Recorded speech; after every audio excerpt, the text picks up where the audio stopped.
Awesome. We are live. As you guys can see, well, we're going to wait a little bit for people to join us on. Hopefully, some people join us on. But as you can see, we've got an incredible guest.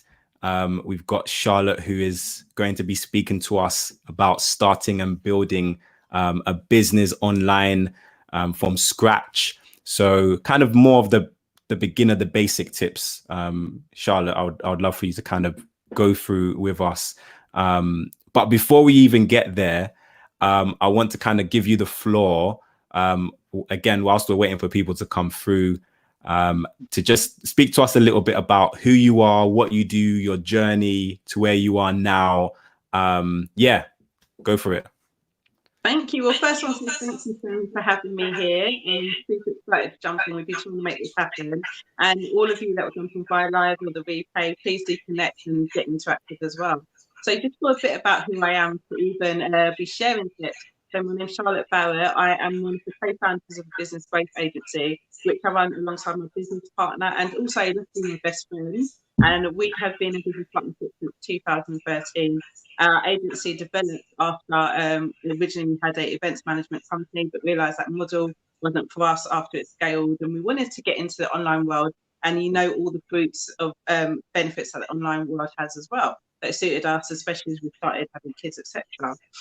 Pre that, so that 2013 has been a long time, but pre that, before I had my first initial business when I was around age 21, after I did uni, did my marketing communications degree, I decided I didn't want to go and do the whole get a traineeship or gap year. So I decided to start my own business, went in full time and launched my own restaurant and catering company, which I ran for 5 years, and learned so much, just navigated myself around that world.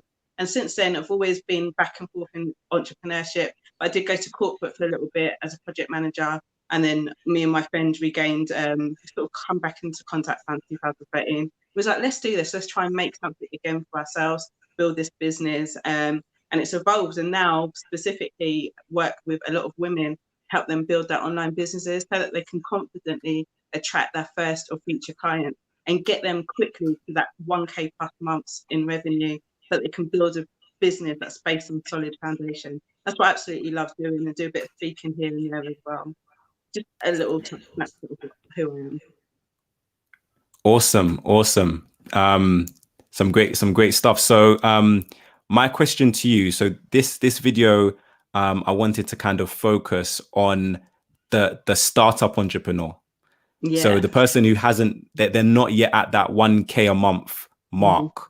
What are some of the things that they can do to kind of, I know that's like such a big question, but if you're starting with a new brand, what are some of the things that they can do to hopefully attract new sales and reach that 1K per month kind of barrier that a lot of people want to try and cross?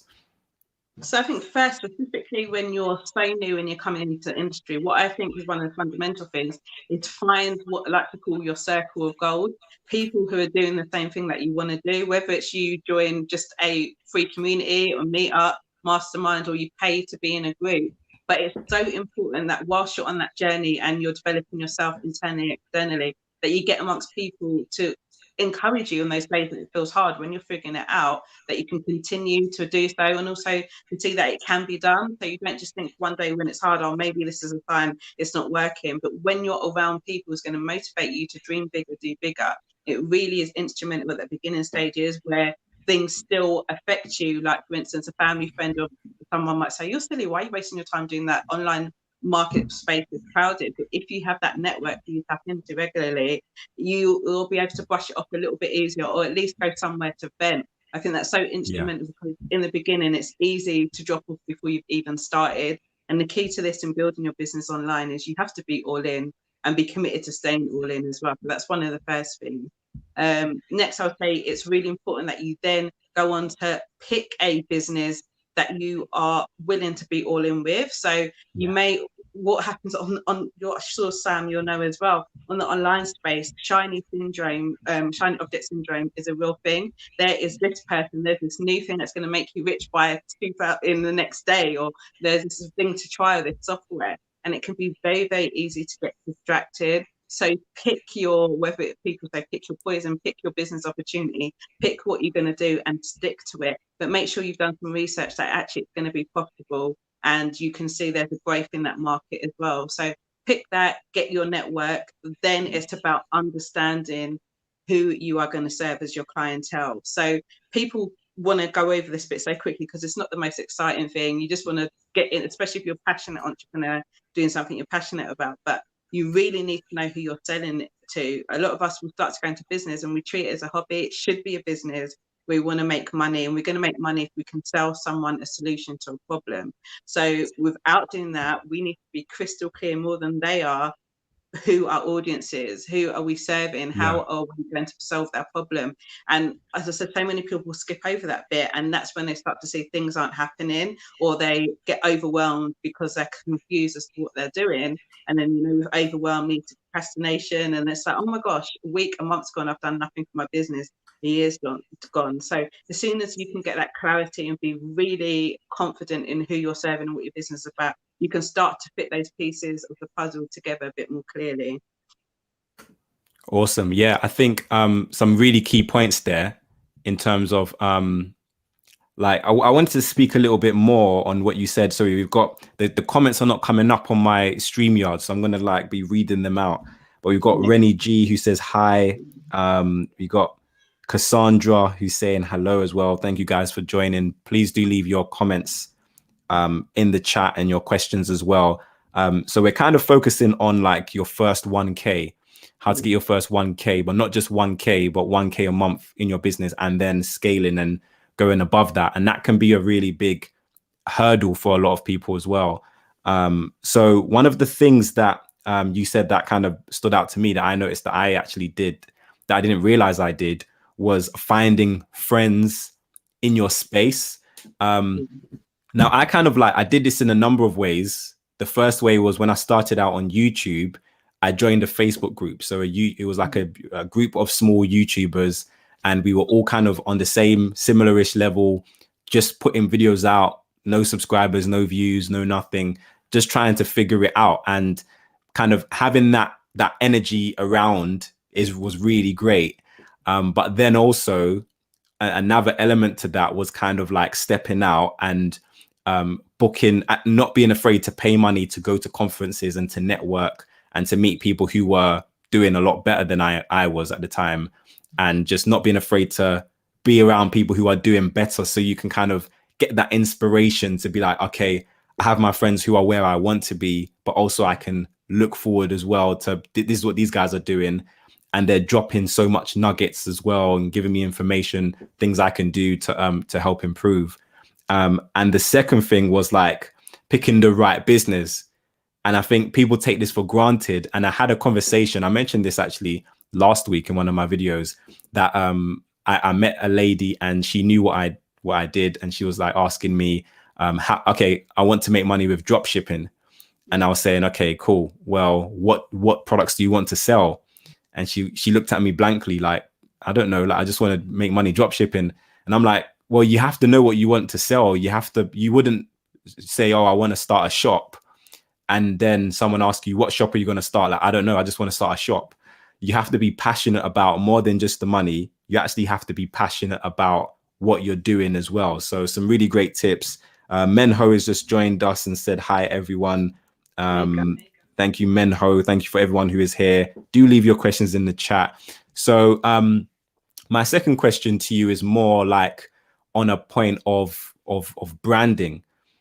So what tips do you have? What strategies would you suggest if someone comes to you and they're like, I got a product, I got a service. How do I brand this in the right way to start like attracting new customers? So I think branding is so, so important. And I think, I know in the beginning I used to get this woman, I used to think branding was just literally a logo.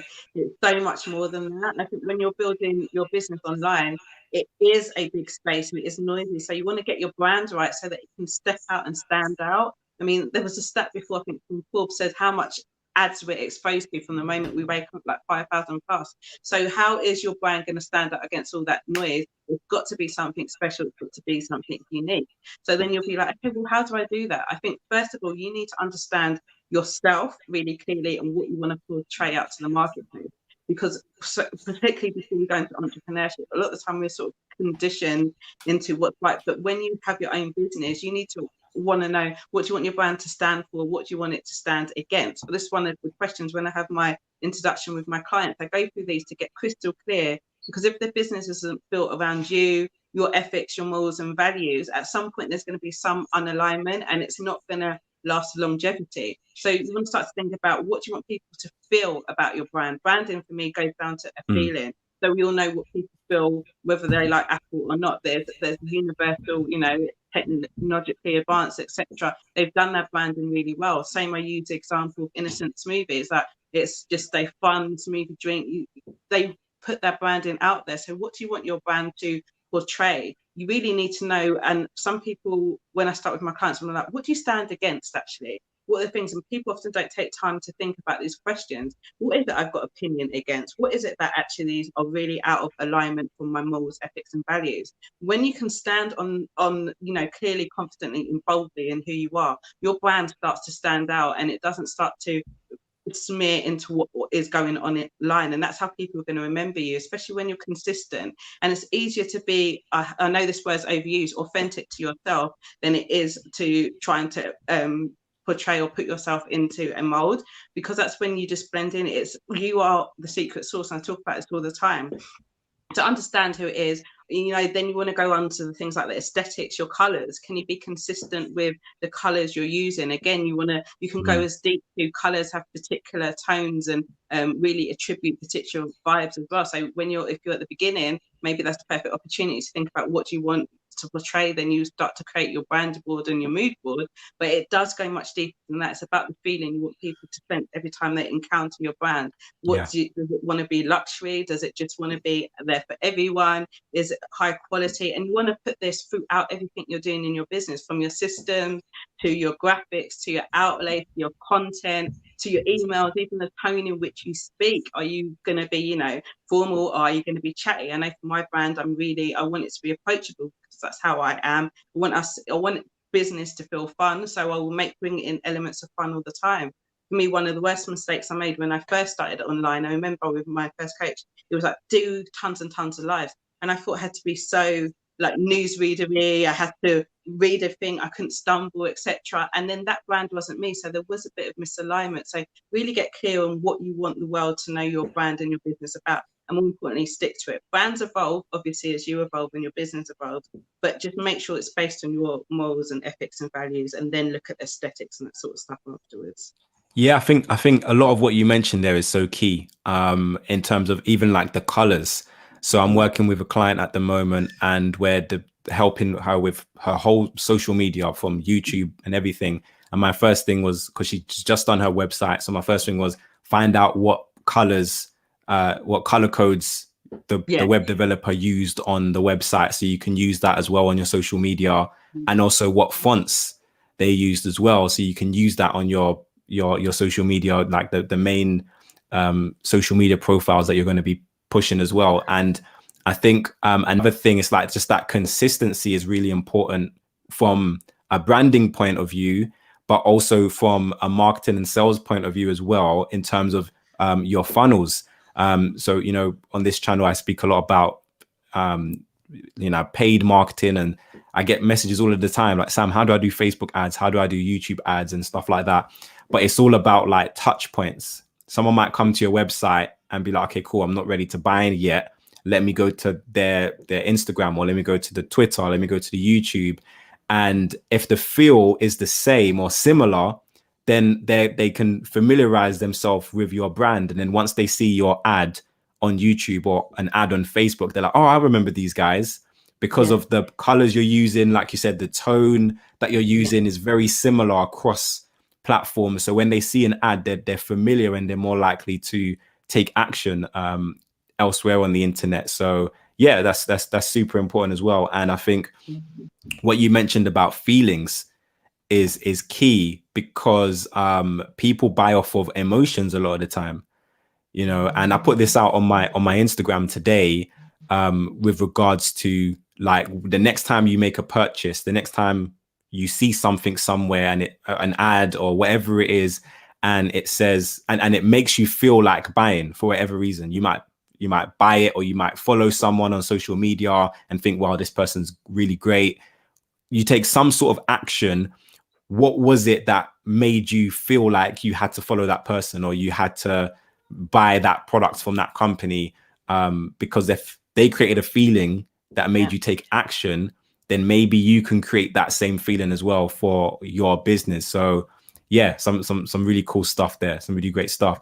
So what would be some like throwaway, I know we've spoken about a lot of it before, but let's say someone is they're online now, they've got their website up, whether it be an e-commerce store, or they're selling offering some sort of service, but they're just not generating any results. They haven't got any traffic to the website. They haven't got any sales yet, and they're just really struggling. What are the things that they should really focus on to start, like to push past that hurdle? So one of the first things when people go in, they would see their website and they got their business, whether it's e-commerce or service. A lot of the time, people miss out the thing in validating what they have to sell. So I would say if you're at that stage and you're not hitting sales, something's not landing. Either your offer isn't an irresistible offer, isn't what people really want, or it's your messaging and your marketing. So go back to who is supposed to be your ideal audience, speak to them, find out. Is this something you would buy? I always get my clients, I say, go and speak to people. Don't be afraid. Find out, like, is this something a price point? So often when you do that, you can often get a few customers and then start to get your testimonials, which help as social proof, whether it be a product or a service. But go out into groups, do some surveys, or even do social listening. One of the strategies that I teach as well is, for instance, say you have a product or a service and you just want to, if we're going to invest lots of time in creating it or making it, go on Groupon and have a look. Try and see, has that been sold tons and tons of times before? Look, has it been sold over 500 times? Even go on Amazon. Is something around that product or service selling? Because the Yeah. research is out there, and often we can start a business. On the other flip side of it, we can start a business based on emotion because we absolutely love it. But actually, the marketplace doesn't love it as much as we do, and we'll be spending a lot of time and money on something if we've gone into building funnels, websites actually, and we haven't even tested it. So a lot of time, even before people go into ads, I say, does it work organically? Are people even buying it to test? And then go amplify your results. But you want to, it's usually maybe the offer isn't great enough, and then it's probably as well your marketing, your messaging. You're not making that, what you just talked about, that emotional connection. Most of us do buy it on emotion. I think it's like 90%. So you're not making it clear enough that it's a no-brainer that this product or service can really help that person solve the problem. And it's just that clarity and a bit of tweaking, and that's where you can start to shift and see the sales, and then you can bring other things in, like increasing your traffic to amp up the results and getting more and more sales. But it's usually messaging or products offering that the market wants Awesome. it. Yeah, there's just so much there that I'm hoping people don't miss. Yeah. Rennie is saying, Sam, send me the notes. Do you know what? This live is going to be posted on YouTube afterwards, so you guys can definitely go back and watch. I am taking notes because I don't want to miss things that she's saying. But I think there's a couple of things here that I really wanted to point out. And one of them was research is key. That's something that I speak about a lot. And it's really frustrating as a marketing consultant. And I'm really glad that you mentioned it. By the way, before I get into this, all of Charlotte's links are going to be in the description down below. So everyone who's joining us live, please do go and follow her YouTube, Instagram, Facebook in the description. And if you have questions that you want to ask directly, then hit her up there as well. But kind of following on from what you were saying, a lot of people want to market a product that isn't proven yet. Yeah. So marketing always starts with the product. If you have a great product, then it will sell itself. How I started out on online was on eBay and Amazon, and I did zero marketing. I just, like you said, researched what was already selling, what was already in demand. I invested in that, put it online to sell, and within a few weeks, it was doing $1,000 a week in sales. And that was when I was still in university with no marketing, nothing.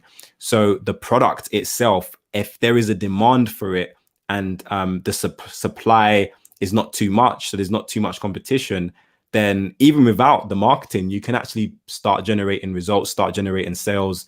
And then, like you said, once you start seeing a little bit of, it doesn't have to be macro results, but if you're seeing micro results, you know, even if it's one sale a month or 3 or 4 sales a week or whatever it is, organically through eBay or Amazon, through SEO for your website, through social media, then you can start going and saying, hey, look, let me put some advertisement towards this and really scale this from 1K a month to 10K a month or whatever it is that you however much you want to grow the business.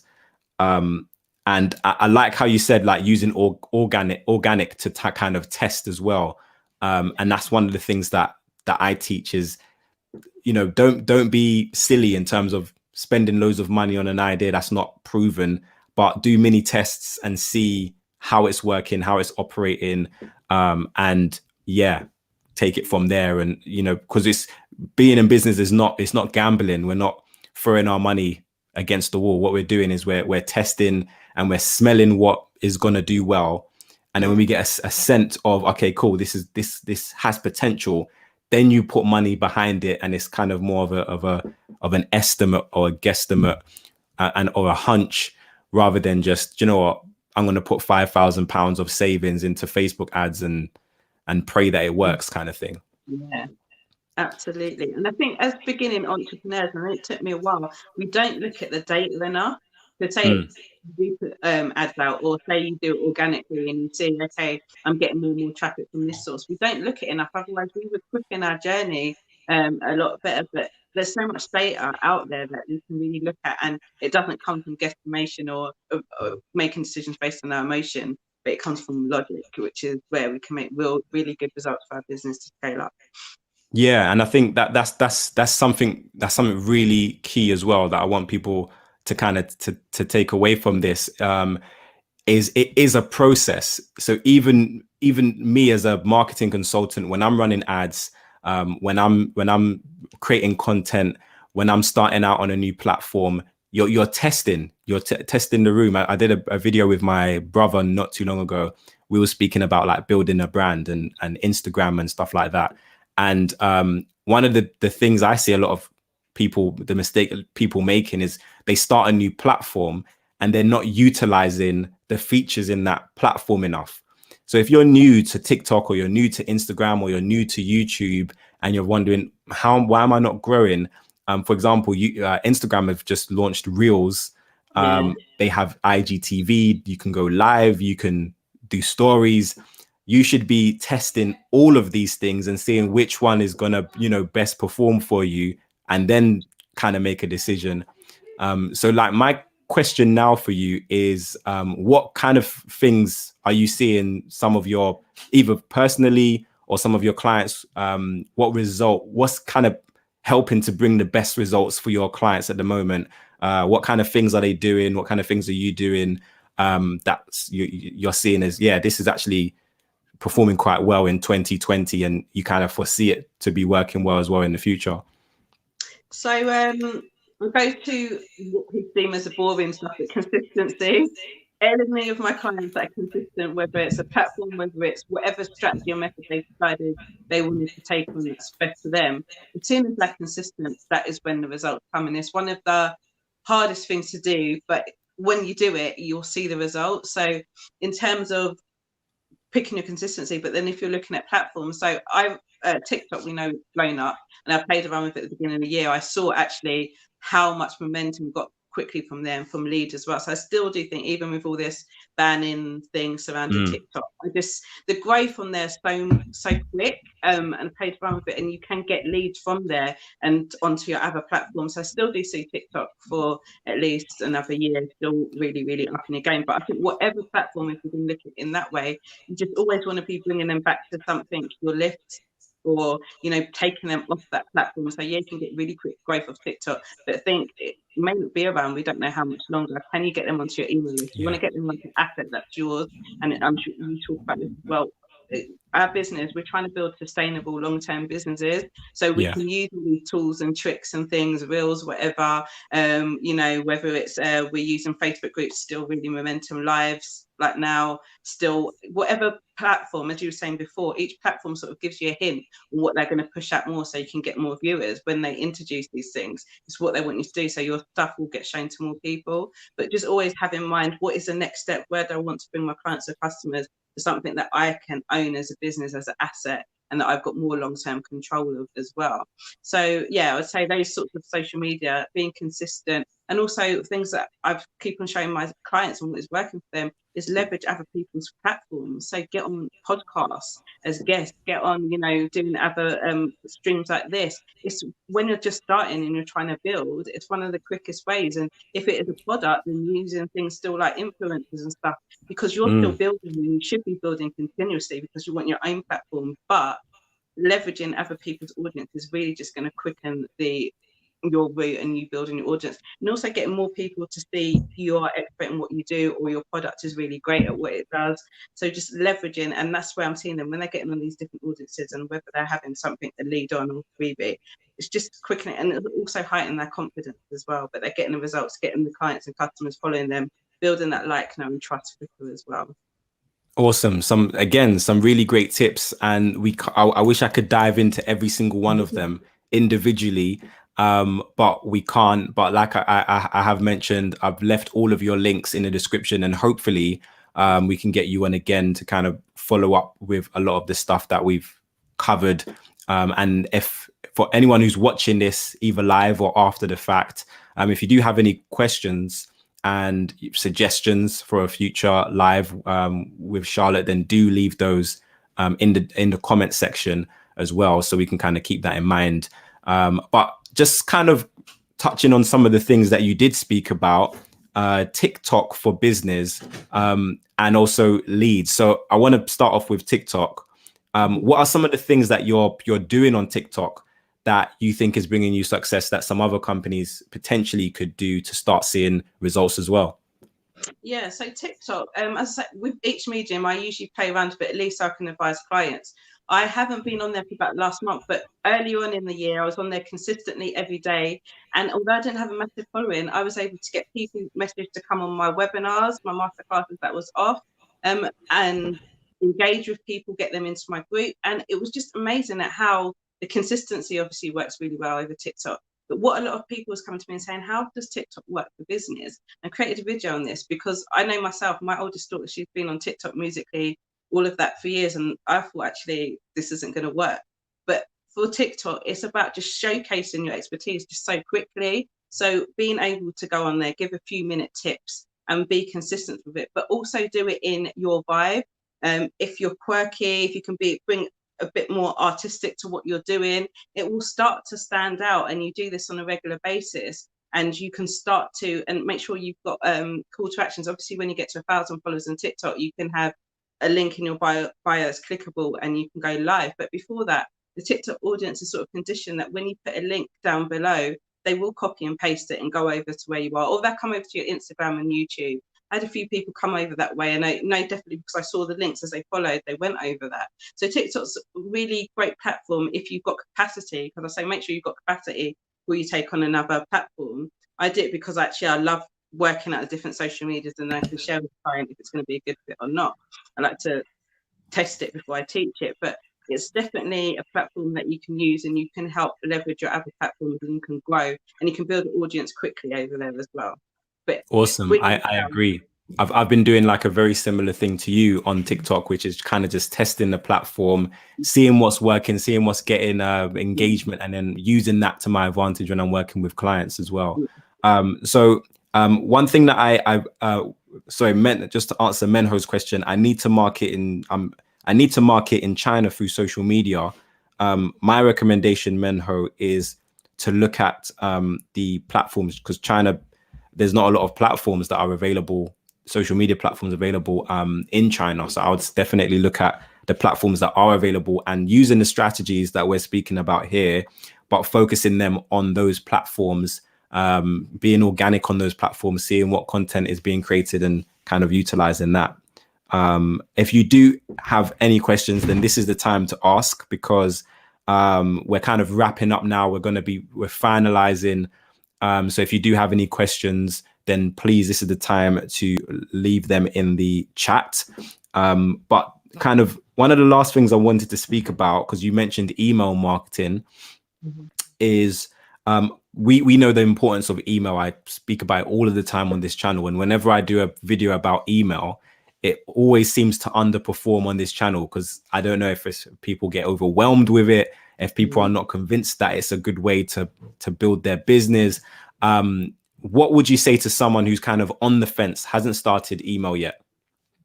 So I know some of my clients say what they get when they come to me, and always like, email, not to build your list, let's get something that's build it. They're like, but I don't open my emails, or there's so many emails out there. And I'm like, no, but if you do your email marketing right, and also we talked about the touch points, it's one of the touch points to keep you front of mind for when the buyer is ready. You think about it, it is a long game, but it's also an asset your business owns. I've seen so much people with massive followers on social media, their accounts have just got shut down. You think, say you built on TikTok 100,000 following, or Facebook, or one of those, and it just goes in a minute, and you had no backup. Yeah, you might have to do a quick account or get someone to do this, but you're never going to regain that asset back to what it was. It was going to take you some time. So why create an extra hassle for you? Email, just setting it up, and you can just start even just sending out email once a week. I say to my clients, it doesn't have to be that you do it all the time, but get consistent once a week, so that there's some sort of touch point. They understand that you're there to stay.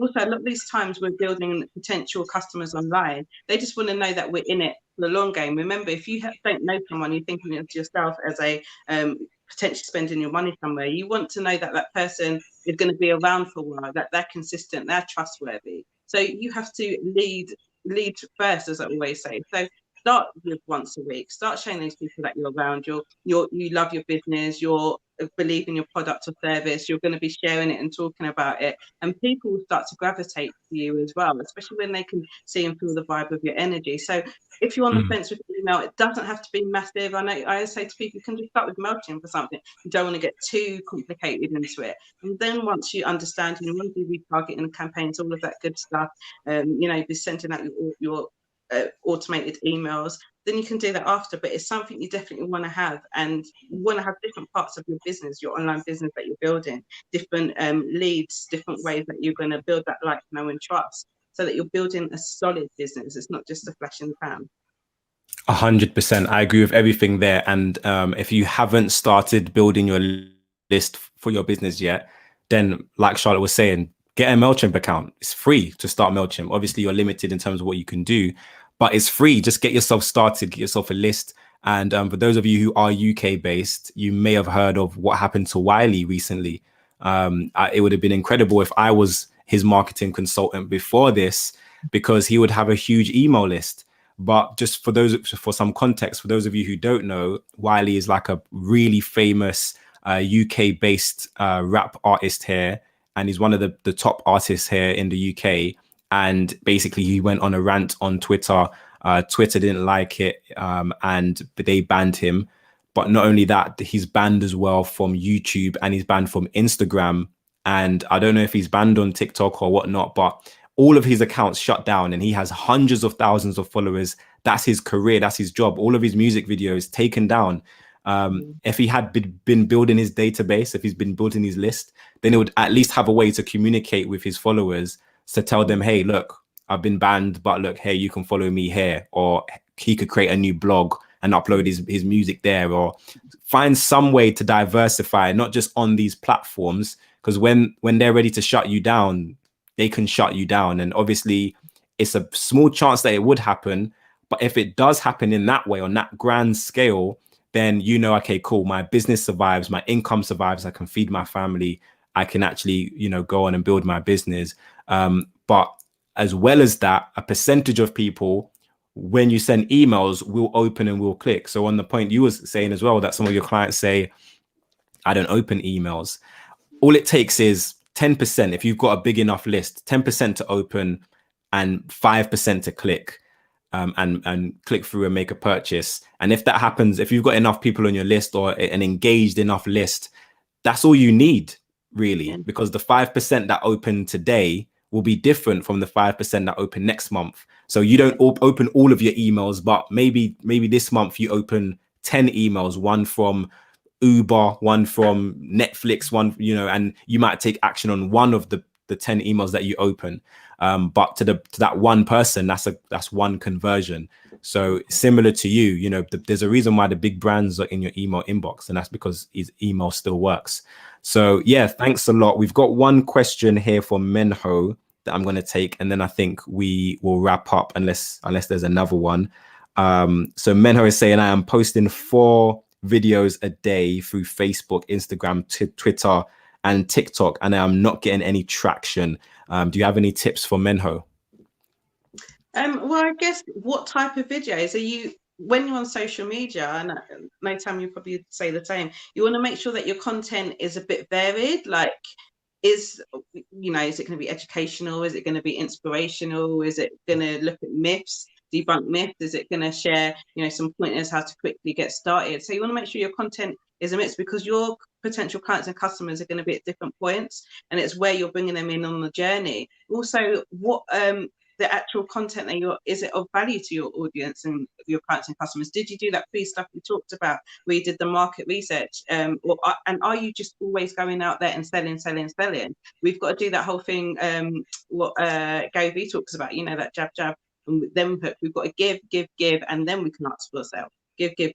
You can't just be going selling, especially if you're just maybe new to the industry or just building your audience. So make sure that it's of value. And that's kind of cliche, but you want to make sure that people want to stick around and come back and look at your next video again and again. Obviously, without knowing your business, what you're doing, the type of content you're putting out there can't be as specific, but that's generally some of the things where people maybe are not getting engagement. And also it takes time. And then you've got those little tips. Are you engaging as well with your potential ideal clients and customers to help the algorithm see that there's some kind of link as well, so that your content gets shown to more and more people?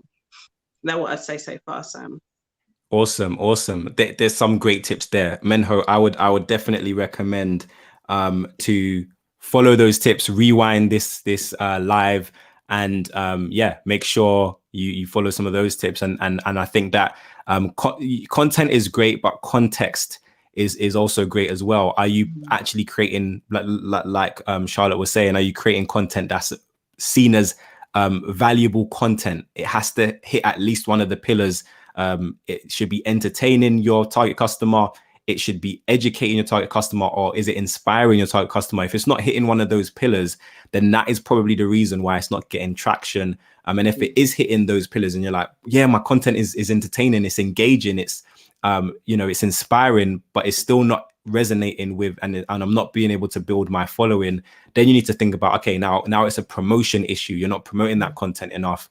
Are you using the right hashtags if you're on TikTok or on Instagram? Are you active in Facebook groups? That's a great way to kind of build your presence, let people become aware of you and aware of the other social media platforms you have. If you're on YouTube or blogging, are you actually utilizing search engine optimization effectively? Are you doing keyword research, using things like the Google Keyword Planner tool, utilizing your keywords in the right places, in your videos, on your website? So then it's kind of more of a promotion issue that you might have. So Menho, hopefully those tips help you out. Success with Sam, great to have you on. He's an eBay and Shopify guru. So it's always a pleasure to have Sam on the channel as well. In the comments, he says pure value in this one.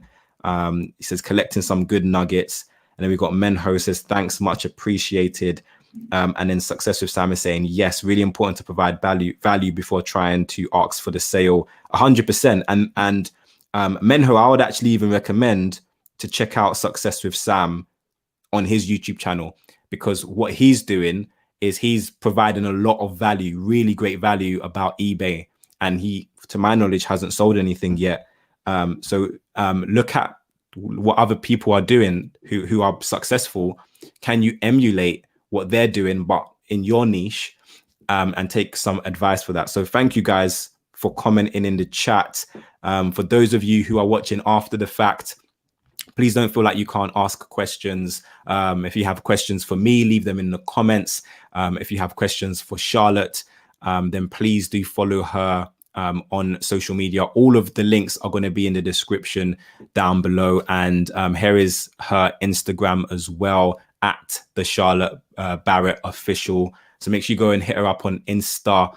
And yeah, she's posting some great content there too. So thank you so much, Charlotte, for being on the channel. I know I kind of told everyone where they can find you, but you could probably do it a lot better. So yeah, where can they find you? Have you got any resources on your website? Have you got any products, any exciting things we can look out for?